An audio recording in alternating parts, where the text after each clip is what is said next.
Hey guys, ayan, excited mamaya. Launching na nga mamaya ng Tanduay. I think lahat ng mga cover girl ng Tanduay, nandun sila. Baka kasama nga si Julia Barito, si La Julian Sanusi at iba pa.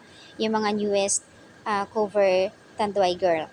So, ayan, abang-abang guys. Ano kaya ang suot ni Kimi? May nagtatanong, baka nga raw ihahatid ni Pau. Baka nandoon si Paulo. I think wala doon si Pau pagka mga ganyang event.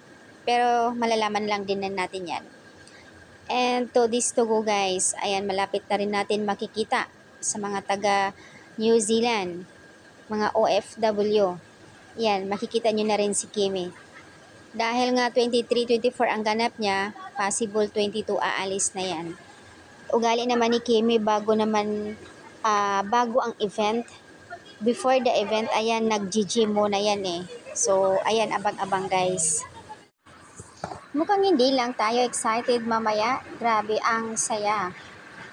So yan guys, ibinahagi na nga ni Kim Chiu kanina sa Showtime kung saan ay malapit na nga to this to go. Makikita nyo na si Kimi sa US and New Zealand. Ayan, excited para sa TFC Fiesta. Kung sino man nandoon sa mga lugar na ayon, sana mapuntahan nyo at mabisit nyo si Kim. Basta Kim Cho, hindi nakakasawa talaga.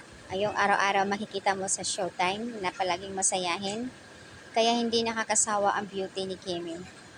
Yan ang gusto sa mga netizens, lalo ng mga Kim Pao fans dahil yung ugali, yung pagkatao niya na nababagay sa kanya. Lahat.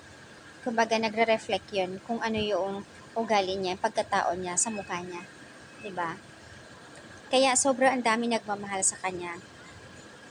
Napaka-humble na tao na kahit alam natin na meron talaga. So, ayan guys, abangan mamaya ang launching ng Tanduay Calendar Girl kasama si Kimi. Sana may magkukuha ng video.